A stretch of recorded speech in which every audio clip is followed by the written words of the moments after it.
जब किसी का बच्चा या बच्ची बालिग हो जाए तो हदीस के अंदर आता है कि उसके निकाह का फ़ौरन इंतज़ाम किया जाए। दूसरा यह है कि आम तौर पर निकाह सुन्नत है। तीसरा यह है कि बगैर किसी उज़्र के निकाह न करना ये गुनाह कबीरा के अंदर शुमार हो जाएगा, बगैर किसी ने। और फ़र्ज इस वजह से हो जाता है कि बगैर निकाह के दो इंसान, एक मर्द एक औरत साथ नहीं हो सकते।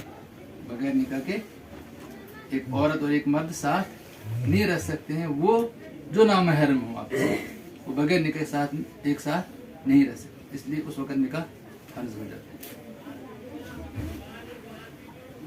अल्लाह रब्बुल इज़्ज़त का इतना बड़ा करम है कि इस वक्त हम उस अहम फरीज़े को यहाँ जिंदा करने के लिए जमा हुए हैं, जिसके बारे में फरमाया अन्निकाहु मिन सुन्नती फमन रगिब अन सुन्नती फलैसा मिन्नी।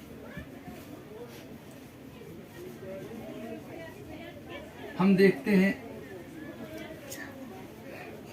आम तौर पर इस वक्त जो मौजूदा दौर के अंदर हालात हैं, इस दौर के अंदर मैं समझता हूँ और हमारे बड़े भी ये फरमाते हैं कि जब बच्चा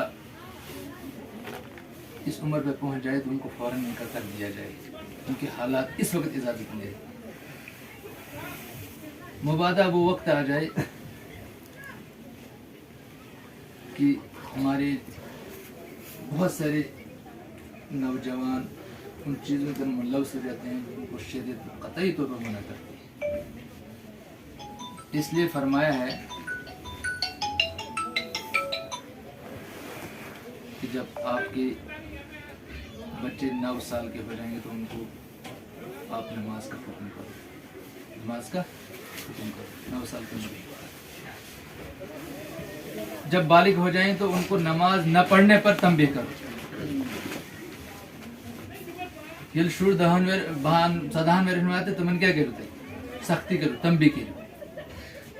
लेकिन होता यह है कि इश्न तंबीह वंबी कारण हम सख्ती उस बारे में हम सख्ती नहीं करते। हम सख्ती